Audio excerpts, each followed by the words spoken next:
As Rabia placed the evening tea on the stove, the clock struck 5:30 p.m. Mahmoud and Mujib were about to arrive home. Although the two brothers had different office timings, the distance from their workplace to home was such that they both reached almost simultaneously. Ruqayya Begum sat on the wooden cot in the veranda, munching on grains, her eyes fixed on the wall clock. The first son to arrive would stop by his mother and greet her with a salam. "Rabia, bring the tea to my room once it's ready." By then, Mahmoud will have changed his clothes, and Mujib will also be home. "We'll have tea together," Ruqayya Begum called out to her daughter-in-law in a commanding tone. Rabia, standing in the kitchen, was no longer surprised by her mother-in-law's daily instructions. She didn't understand why Ruqayya Begum repeated this routine every day. Leaving the tea to simmer, Rabia hurried to the bedroom, greeted her mother-in-law, then went to her husband Mahmoud, handed him his clothes, and returned to the kitchen. Mahmoud changed and went to his mother's room, and soon Mujib arrived. Without bothering to change his clothes, he sat down next to his mother. Rabia carefully placed 3 cups of tea on a tray and served them to her mother-in-law, husband, and brother-in-law before returning to the kitchen. She had to start preparing dinner now. This had been Rabia's routine for the past 5 years of marriage. Her mother-in-law had established a strict schedule for her, and she followed it without question. Her routine had not changed until 2 months ago when Mujib got married. Since his wedding, Mujib would greet his mother and then go straight to his bedroom, rarely emerging again. His tea would sit on the tray, getting cold. "Rabia, tell Mujib to come and have his tea," Ruqayya Begum ordered. Rabia always felt uncomfortable knocking on the newlyweds' door, but she never dared to disobey her mother-in-law. As she approached Mujib's door, she could hear his wife, Nagma, speaking in an irritated tone. "Sister-in-law, tell mother that Mujib doesn't need tea. What's the point of drinking tea at 6 p.m.?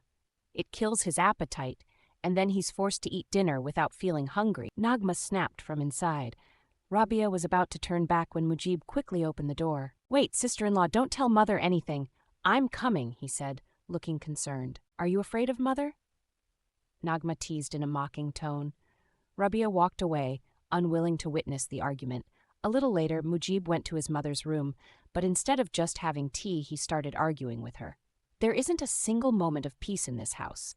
First, I have to listen to my wife's complaints, and then you start listing grievances against her.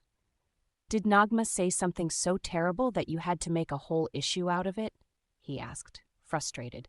Ruqayya Begum was furious at her son's accusation. "Shame on you.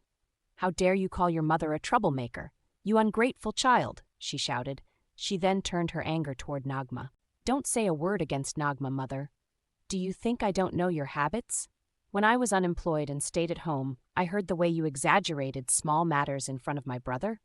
Poor Rabia never said a word in her defense, and now you're doing the same thing with Nagma.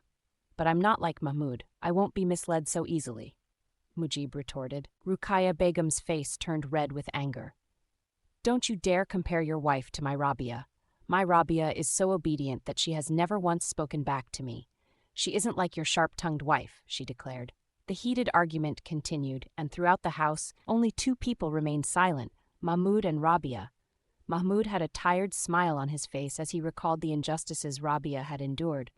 How many times had he blindly believed his mother's complaints against his wife? Rabia, as always, remained silent, focusing on her household chores. When Mahmoud finally entered their room, he found Rabia sitting on the prayer mat, tears streaming down her face. "Why are you crying, Rabia?" he asked, surprised. "Today I miss my mother a lot. I was just praying for her forgiveness," Rabia replied in a choked voice. She wiped her tears as she folded the prayer mat. Mahmoud hesitated before speaking. "I've been very unfair to you, haven't I? Even though I knew your nature, I still believed all the accusations against you," he admitted, guilt-ridden. Rabia couldn't bear to see her husband's face filled with regret. She smiled softly and sat beside him. "Forget the past, Mahmoud. Let's start a new life together, with trust and love," she said gently. Mahmoud looked at his kind-hearted wife and smiled. Rabia knew that her mother-in-law's temperament was unpredictable. She could very well stir up trouble again in the future, even try to turn Mahmoud against her. But Rabia was no longer afraid. She had not only won her husband's love, but also his trust. Her late mother had once advised her to practice both patience and gratitude. And today, Rabia's heart swelled with gratitude. She had endured hardship, but in the end, she had triumphed.